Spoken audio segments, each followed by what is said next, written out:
What's going on with Disney Star Wars these days? I'm sure we've moved on from all of the identity politics and calling fans racist and sexist. I'm sure all of that has moved on now, right? I mean, I haven't been covering this much lately, but I'm sure we finally moved on from that because it clearly did not help the Star Wars universe at all. So let's see what's going on with Disney's Star Wars now. Oh, look, here's an article from Bounding Into Comics. All right, well, we like Bounding Into Comics. They do a great job. Shout out to them. So, what could this article be about Disney Star Wars? It must be pretty interesting, right? Let's check it out. Geeks of Color writer makes ridiculous claim that critics of Disney's terrible Star Wars movies and shows are white supremacist. Nothing has changed with Disney Star Wars, it would seem. Now, again, just to be clear, I don't cover Disney Star Wars anymore. I haven't watched any of their shows, don't plan on it, don't care about it. I have accepted that it's not made for me. But when I saw this article, I'm like, I gotta cover this. I gotta cover this. And if you want to see more, just let me know in the comments below. But let's get right into it. Geeks of Color writer Andres Cabrera recently made a bizarre claim that critics of the Walt Disney Company's atrocious Star Wars movies and television shows are white supremacist. My goodness, dude. It never ends.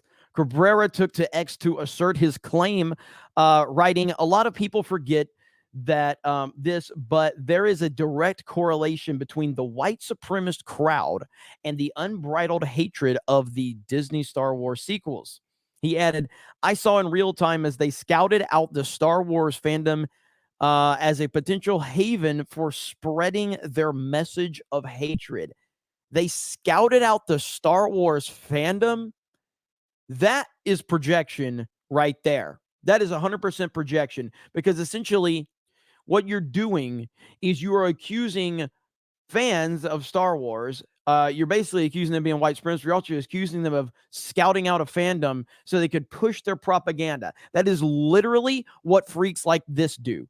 They scout out fandoms, things that they don't care about, just so they can hijack it, take it over, spread their "we need more diversity" bullshit, and then call everybody a racist or a sexist. So this is projection right here, what he's doing. Exactly what he's doing. Let's continue on. Next, he wrote, "It started with the straightforward racist approach of hating The Force Awakens because a black stormtrooper was one of the leads in the movie." That is a straight up lie. That is a straight up lie. Now, look, we could talk about how people feel about The Force Awakens now in 2024 or even back in 2019, 2018. But if we're talking about The Force Awakens when it released, The Force Awakens made $2 billion. The Force Awakens became one of the best-selling Blu-rays of all time. And all of the fan reviews and online reviews support the fact that The Force Awakens was a very well-received movie. Now, again, we can look back on it and now, and it clearly was fool's gold. But we're not talking about now. We're talking about when he is accusing everyone of hating on The Force Awakens, and that is a straight-up lie. That is a straight up lie. Were there some people that didn't like The Force Awakens? Absolutely. Were they justified in their dislike of The Force Awakens? Absolutely. But it wasn't racism. People were calling The Force Awakens out for being a copy of A New Hope, for basically not having a lot of originality and not continuing on the EU. Those are all valid complaints. This bullshit about Black Stormtrooper or whatever. The only thing that I remember, and Ryan Kennels talked about this many times, was that there were people going, "Wait a minute, I thought that the stormtroopers were clones and that they were like." There were people asking genuine questions that didn't understand, but it wasn't racism. Like, why is there a black guy as a stormtrooper? That doesn't make any sense. It was questions. Were there a few freaks out there that were saying racist things? Yes, of course there was. Who whoop-de-doo. Welcome to the fucking internet. That is not the overarching theme behind the criticism of The Force Awakens, and more people liked The Force Awakens than disliked it at the time. That is a fact. So this guy's a liar. When their target audience didn't fall in line with that blatantly racist take, they moved on to the good old-fashioned misogyny. The hatred of Rey became a massive point of Star Wars channels as soon as TFA came out. That is a lie. That is a straight-up lie. Holy shit, this dude is a liar. Like, he's already projecting, saying that white supremacists are trying to hijack the Star Wars fandom. Now he's lying, saying that The Force Awakens faced all of this racist backlash. Didn't happen.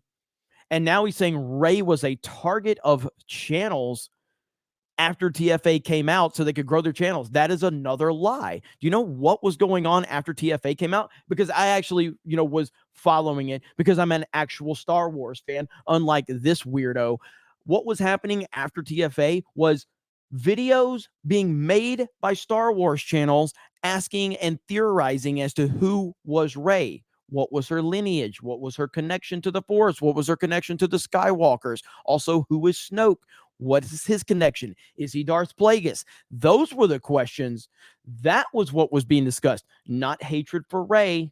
That didn't start until The Last Jedi. And then it became clear that they never had a plan to begin with. And all of these things were diversity hires and diversity characters. But people didn't feel that way before or after TFA, generally speaking. This dude's a liar, a big time liar. He proclaimed an important thing to remember is that these takes came from the same people. The same ones who were screaming and crying because there was a black lead in a Star Wars movie came from the same people as the originators of the hate movement against Rey. That's who we're dealing with. After The Last Jedi, all hell broke loose. The message became more effective and camouflaged talking points that were made to seem more sensible and relatable while still harboring the same theme. They sugarcoated the brazenness of their contempt to appear more reasonable. No, more people just hated The Last Jedi, therefore they agreed. This is so frustrating that he is so manipulative in what he's saying. He's basically trying to say that the reason that there was more hatred for The Last Jedi is because all of these hate mongers out there, they were more sensible in their approach, convincing more people. No, more people just hated The Last Jedi. And in return, that made people realize that TFA was fool's gold. I'm one of them. But you're just trying to make excuses at this point. Interestingly, he claims that it's spreading as Disney pumps out more Star Wars television shows on Disney Plus. The problem is this sentiment is still alive and growing within the Star Wars community. We saw it with the hatred against Reva in Obi-Wan and too many female characters take against Ahsoka, and it goes on. It has become almost imperceivable from regular Star Wars fandom. He then appeared to realize he was blanketing every critic of Disney Star Wars and attempted to walk it back.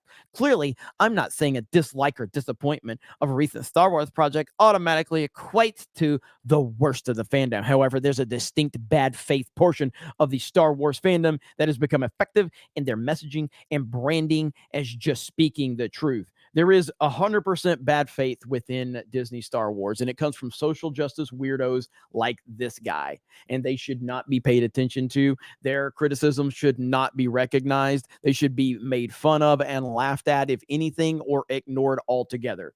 He concluded, the truth is online grifters have grown exponentially in recent years, and it's important to remember how a lot of them choose Star Wars as their pop culture watering ground in order to cultivate further hateful themes and capture the attention of the overly eager fan base. Good Lord, the projection is off the charts. Finally, as evidence of these claims, he links to a Rewriting Ripley article that was thoroughly disproved by Nick Monroe back in 2021 of April. I was featured in this Rewriting Ripley article, and it was hilarious. And yes, it is full of lies. And the fact that he linked to this just continues to confirm everything I've said about this clown already. There has been a lot of people who have pointed this same issue, but I want to bring attention to a post by Rewriting Ripley that really gets into it. Really gets into it, guys. Right here it says, novelist John Delarose says, reacted to Cabrera's claims point by point in a recent YouTube video, first noting that The Force Awakens sucked. He explained it was a rehash of A New Hope, which is the common criticism of The Force Awakens, which is not racist and it's not sexist. that was poorly done, without emotion, without you caring about the characters, with strong female lead who was nothing to do with anything, and some black guy. That's all it was. They literally just rebooted it with minorities and women in the lead just to do that. There was no plot to it. It was stupid. The general consensus, again, from people that didn't like TFA, was that it was a New Hope ripoff. After The Last Jedi, you started to see the agenda being pushed into it, and it really did wake everybody up to what The Force Awakens was. And The Force Awakens was simply just, we need to move on from George's characters, and we need to push more diverse characters for representation. And it failed miserably, unfortunately. Or fortunately, unfortunately, however you want to do it. And so just more of a breakdown of John Delarose and his comments on that. But yeah, this guy, man, this is this is unbelievable that this guy just, the projection, amazing. And I can appreciate it because I'm able to make content off of it, and I'm back finally. So do you guys want to see more content from me? Because even though I don't cover a lot of this stuff, I don't cover Disney, Star Wars, I don't cover Marvel, I don't care about these shows, I don't care. Have that trash, take it. But when I get an opportunity to roast some clown like this, I can't pass it up. And I'm getting back into the rhythm. So if you guys want to see more of this, please let me know in the comments below. I've been doing a lot of live streaming, so I haven't been making a lot of videos. I appreciate the ones that have stuck with me while we've had literally no consistent content. But let's get back on the horse.